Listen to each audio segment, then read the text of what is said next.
and also the opportunity to talk today about the occupational hazard of solar UV radiation. I think it's a little bit exotic for today's the topic of the session, but for me it's fine. I hope it's for you too. So.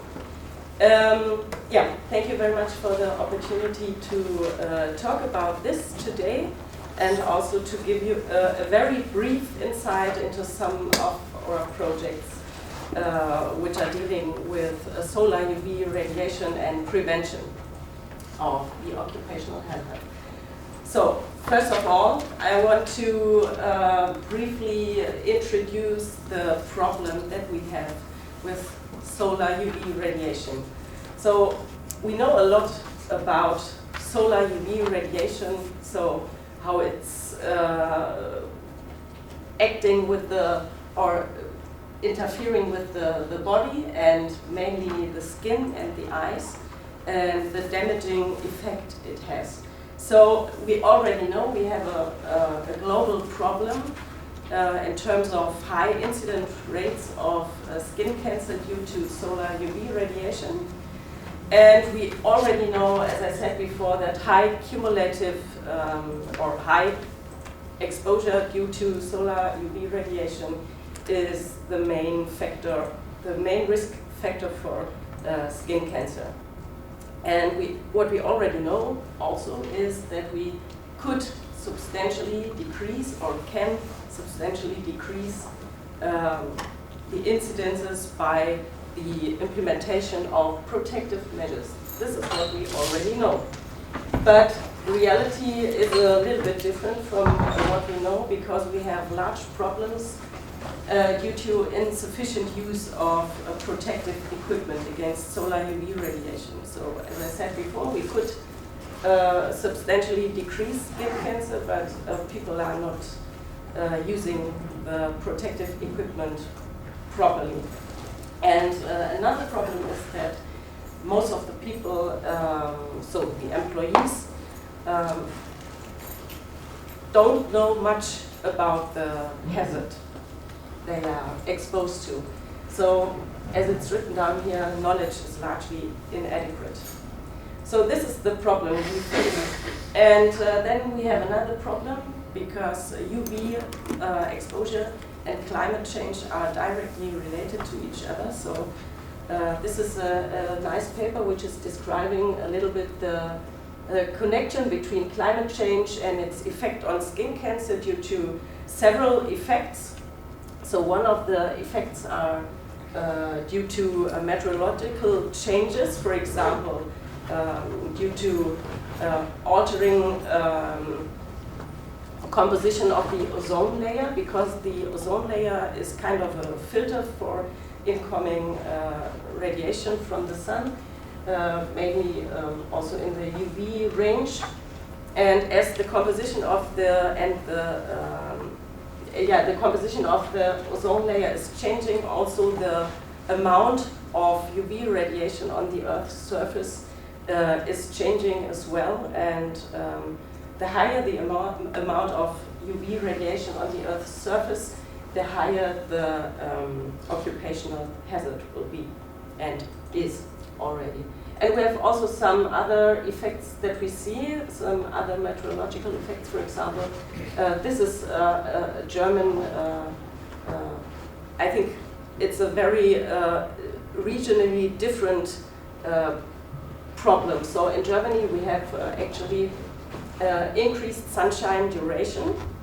So this is another problem which leads also to a higher UV exposure in the next years and decades.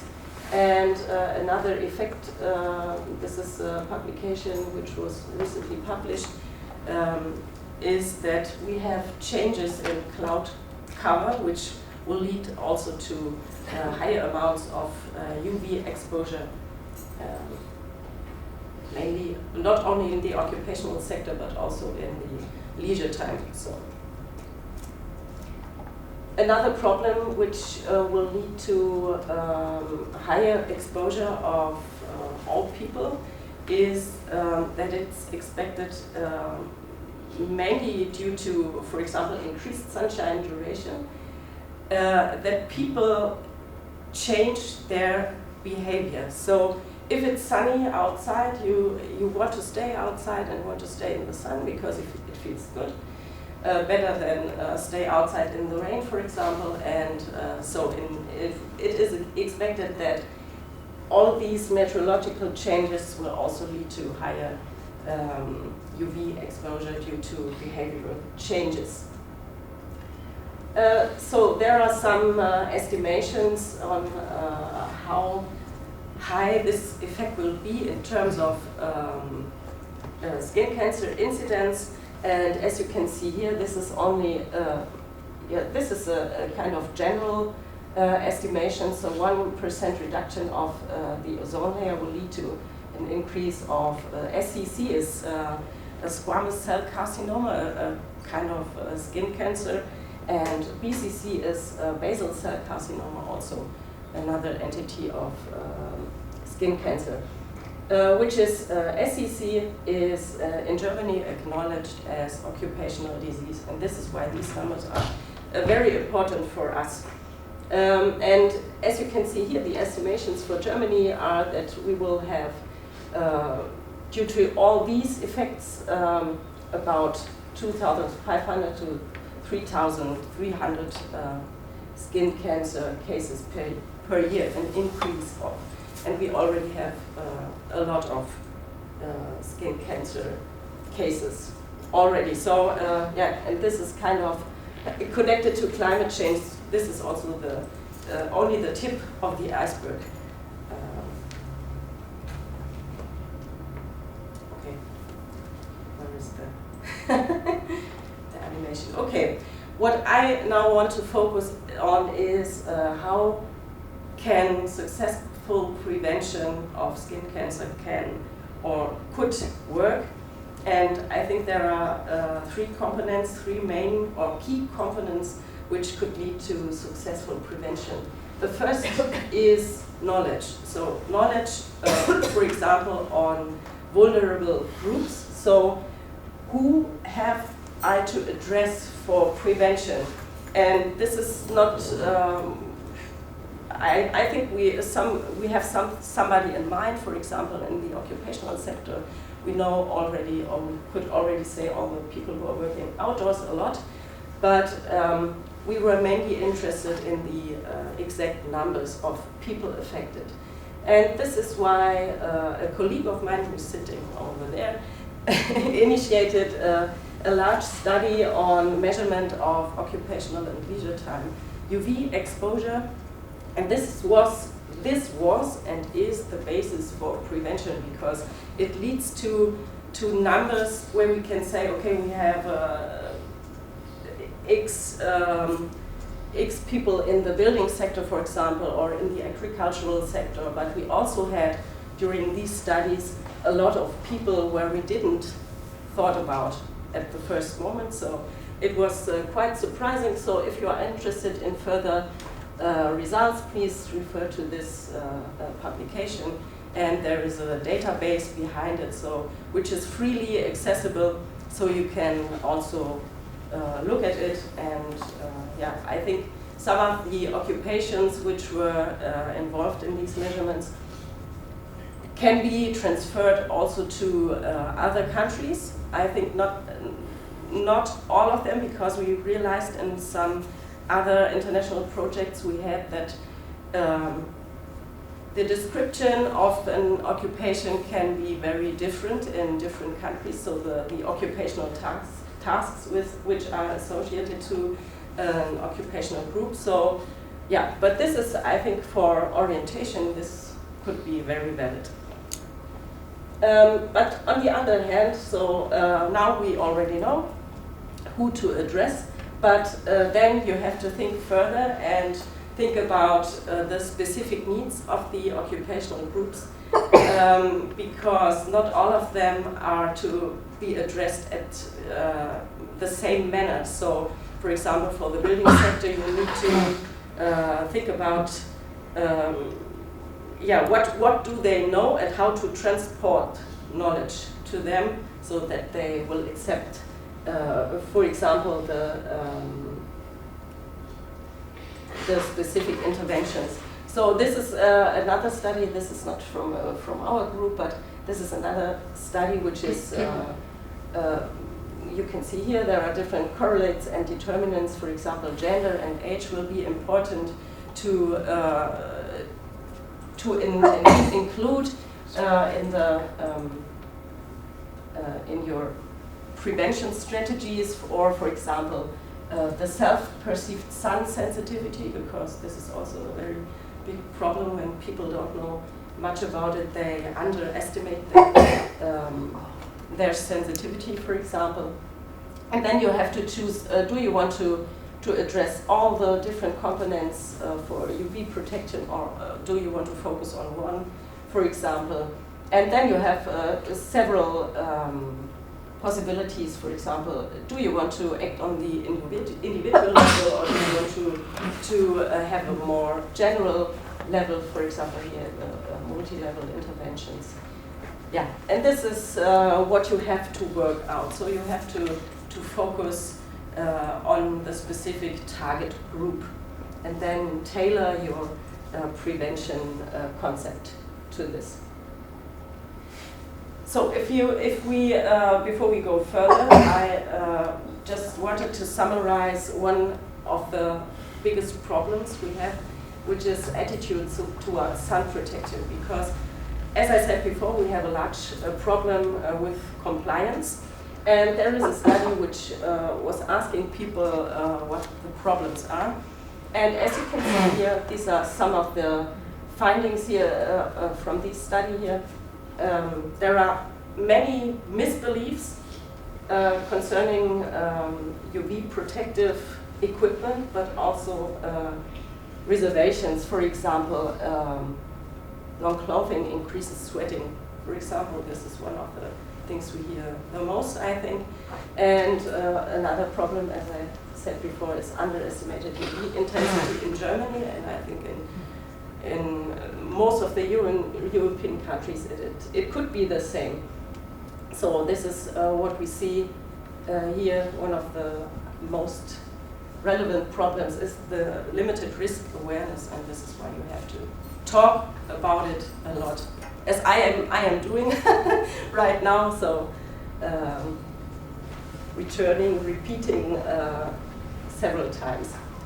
Another key factor for successful prevention is participation, and this means to involve employees in the process of, for example, choosing personal protective equipment, and also involving people very closely to prevention campaigns, I think, because if you are not addressing them the right manner, they won't. They are not interested in this, and they won't take the message home, I think.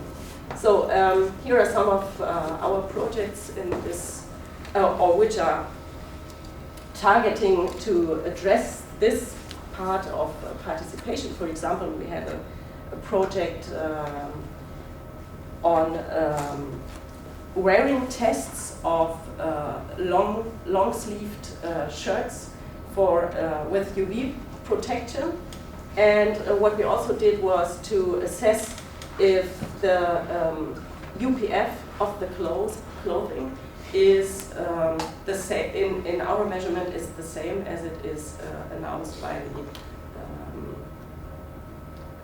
the manufacturer.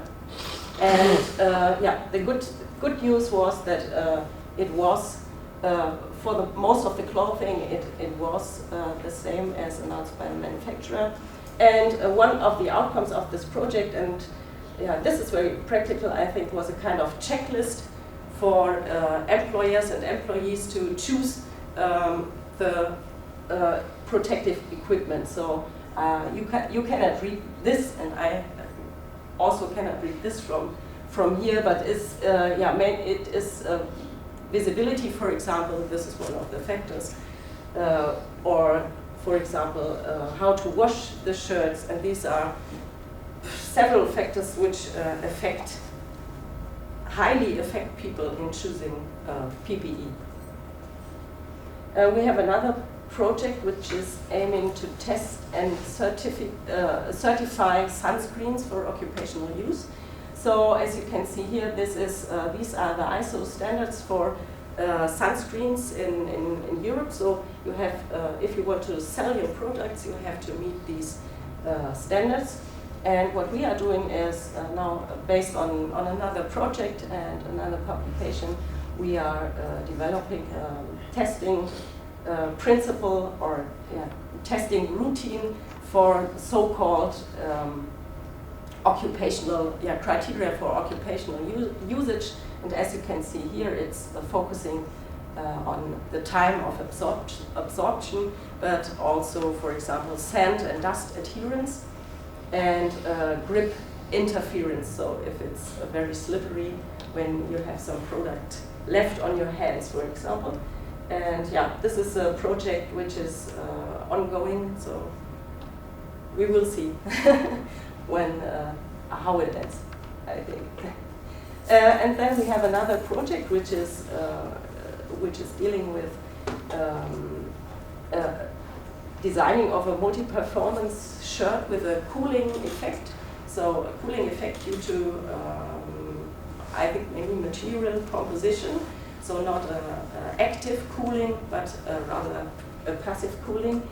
And this should also be combined with a warning function, so that you don't have to wear your long-sleeved shirt and another shirt or something like this on top of it with the warning function. So this could be a nice approach, and this is also an ongoing project.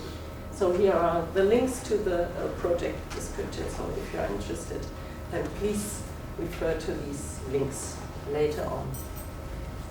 So the last of the key factors, I think, for successful prevention is responsibility, and this means that we have to encourage employers and employees to really focus on this, because what we hear very often is that in the several or in the different sectors, most of the people say, this is UV, solar UV, this is not a problem for us. We have problems which are more relevant. And I think this is wrong, because the effect, so skin cancer, is also very relevant, but it's not relevant right now. It's relevant several years or decades later on. And this is what I think this is what is the biggest problem. And this is what we have to address, and to, as I said before, repeat the message. This is a problem for you also. And in Germany, employers have to do a kind of risk assessment for their employees. And the problem right now is that they should have to include solar UV radiation as a risk factor. But as I said before, most of them are not doing it right now. So we will also see if this will change in the next years. So I think for responsibility, there should be, as I said before, promotion of policy adoption. So it means we have to include it, or employers have to include it in their risk assessment. We have to provide education on protective measures. So how to use it right, for example. And I think, and I hope all these different factors will increase compliance with required protective measures. And this is all from my side.